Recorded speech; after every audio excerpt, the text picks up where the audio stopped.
नमस्कार दोस्तों, आइए सुनते हैं भारतवर्ष में स्थित 12 ज्योतिर्लिंग में से सर्वप्रथम श्री सोमनाथ ज्योतिर्लिंग की उत्पत्ति की कथा।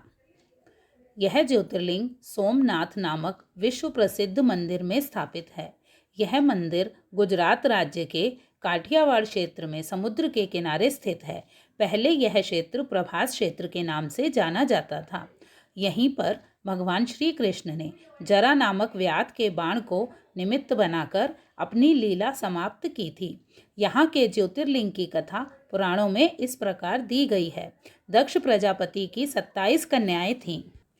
उन सभी का विवाह चंद्र देवता के साथ हुआ था, लेकिन चंद्रमा का समस्त अनुराग उनमें केवल एक रोहिणी के प्रति ही रहता था। उनके इस कार्य से दक्ष प्रजापति की बाकी कन्याओं को बहुत कष्ट होता था। उन्होंने अपनी सारी व्यथा अपने पिता को बताई। दक्ष प्रजापति ने इसके लिए चंद्रदेव को भली भांति समझाया, किंतु रोहिणी के वशीभूत उनके हृदय पर इसका कोई भी प्रभाव नहीं पड़ा। अंत में दक्ष ने क्रुद्ध होकर उन्हें क्षयी हो जाने का शाप दे दिया।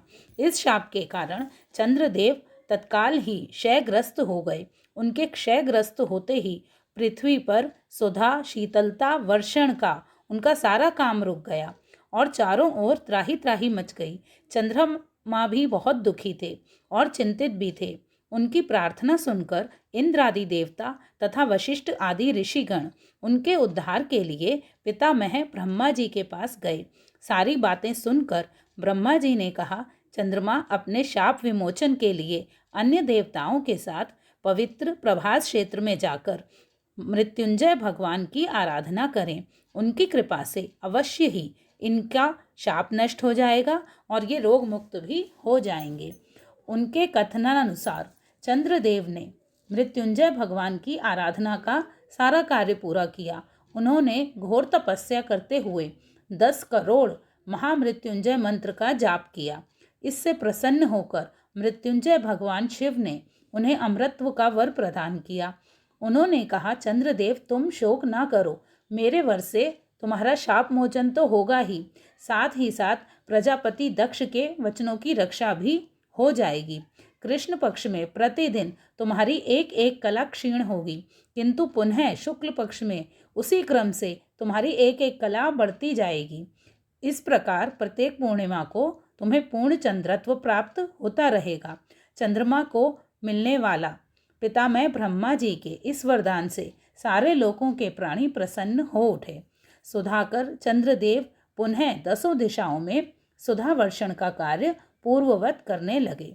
शाप मुक्त होकर चंद्रदेव ने अन्य देवताओं के साथ मिलकर मृत्युंजय भगवान से प्रार्थना की कि आप माँ पार्वती के साथ सदा के लिए प्राणियों के उद्धार के लिए यहीं निवास करें। भगवान शिव ने उनकी इस प्रार्थना को स्वीकार कर लिया और ज्योतिर्लिंग के रूप में माँ पार्वती के साथ तभी से यहाँ रहने लगे। पावन प्रभास क्षेत्र में स्थित इस सोमनाथ ज्योतिर्लिंग की महिमा महाभारत, श्रीमद् भागवत तथा स्कंद पुराण में भी बताई गई है। चंद्रमा का एक नाम सोम भी है। उन्होंने भगवान शिव को ही अपना नाथ स्वामी मानकर यहाँ तपस्या की थी, अतः इस ज्योतिर्लिंग को सोमनाथ कहा जाता है। इनके दर्शन, पूजन, आराधन से भक्तों के जन्म जन्मांतर के सारे पाप नष्ट हो जाते हैं। वे भगवान शिव और माँ पार्वती की कृपा का पात्र बन जाते हैं। मोक्ष का मार्ग उनके लिए सहज ही सुलभ हो जाता है। उनके लोक परलौकिक सभी कार्य सफल हो जाते हैं। बोलिए शंकर भगवान की जय, पार्वती मैया की जय। कथा समाप्त। धन्यवाद।